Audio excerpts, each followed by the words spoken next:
কত কাঁঠাল বীজ দেখো, কাঁঠাল খেয়ে খেয়ে শুধু এখানে সেখানে রেখে দিয়েছি। কাঁঠাল খাওয়া হয়েছে কিন্তু কাঁঠাল বীজ খাওয়া হচ্ছে না। এই দেখো বীজগুলো নষ্ট হয়ে যাচ্ছে। আজকে তাই চিন্তা করলাম কাঁঠাল বীজ দিয়ে একটা কিছু রান্না করব।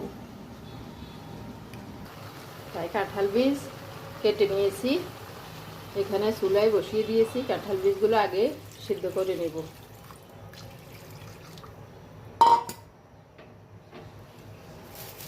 কাঁঠাল বীজ দিয়ে এখানে আছে ডিম, ডিম দিয়ে রান্না করব আজকে।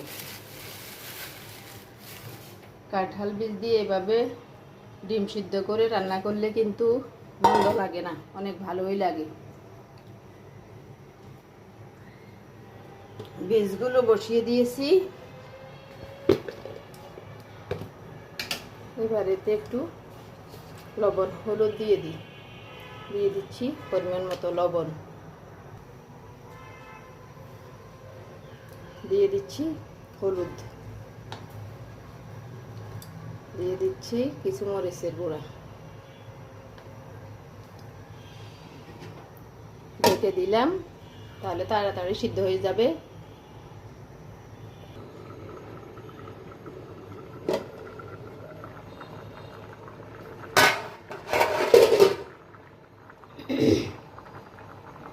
খুব সুন্দরভাবে ফুটে উঠেছে।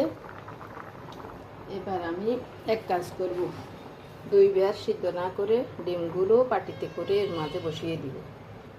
তাহলে আমার ডিমগুলো সিদ্ধ হয়ে যাবে, কাঁঠালের বীজও সিদ্ধ হবে। রেখে দিই, তাহলে একসাথে দুই কাজ হবে।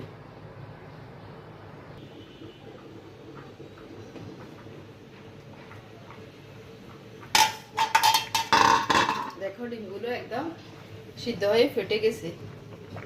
আমার আজকে দুইবার আগুন জ্বালা লাগে নাই, এক কাজে দুই কাজ হয়ে গেছে। এখন উঠাতে একটু সমস্যা হবে আর কি।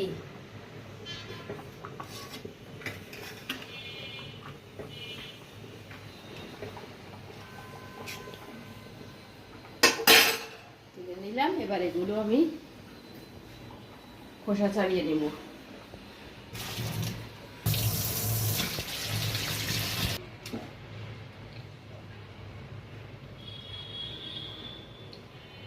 দেখো বীজগুলো খুব সুন্দর নরম হয়ে গেছে। ডিমগুলো আমি খোসা ছাড়িয়ে নিয়েছি, হাফ হাফ করে কেটে নিয়েছি। চুলায় কড়াই বসিয়ে দিলাম, তেল দিয়ে দিলাম। ডিমগুলো প্রথমে ভেজে নেব।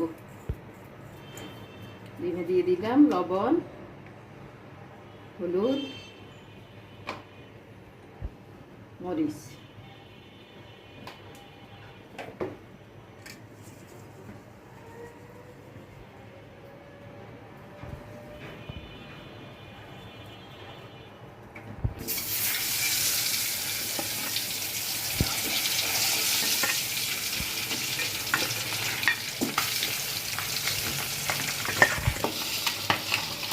ডিমগুলো একটু লালচে করে ভেজে নিচ্ছি।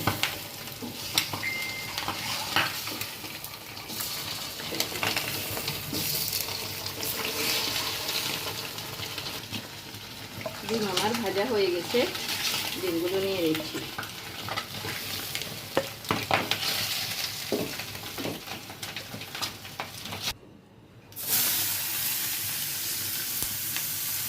এবার তেলে দিয়ে দিলাম পেঁয়াজ কুচি, দিয়ে দিলাম কয়েকটা রসুন।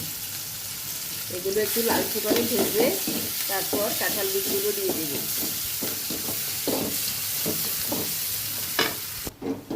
আমার রসুন পেঁয়াজ একদম লাল লাল করে ভাজা হয়ে গেছে। এবার কাঁঠাল বীজগুলো ঢেলে দিচ্ছি।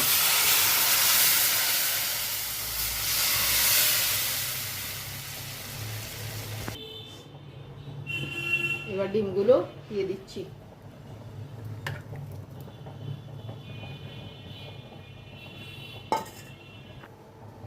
এখানে আদা, জিরা, গোলমরিচ একসাথে বেটে নিয়েছি, এখন এগুলো দিয়ে দিচ্ছি।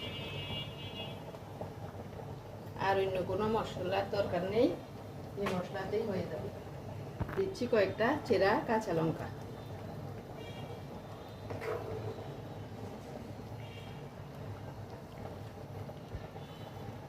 তরকারির কালারটা দেখো কি সুন্দর হয়েছে। মোবাইলে কেমন বোঝা যাচ্ছে জানি না, তবে অনেক সুন্দর কালার হয়েছে, দেখলেই খেতে ইচ্ছে করে।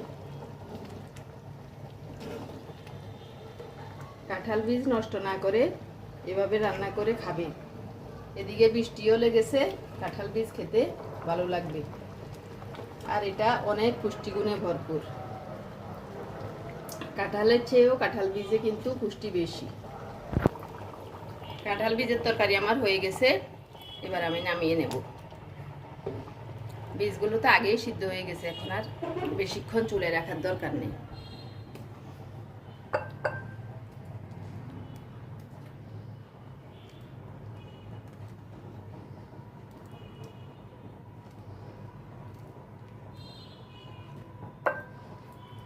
দেখো এরকম তরকারি দেখলে যে কেউ আর একটু ভাত চেয়ে খাবে।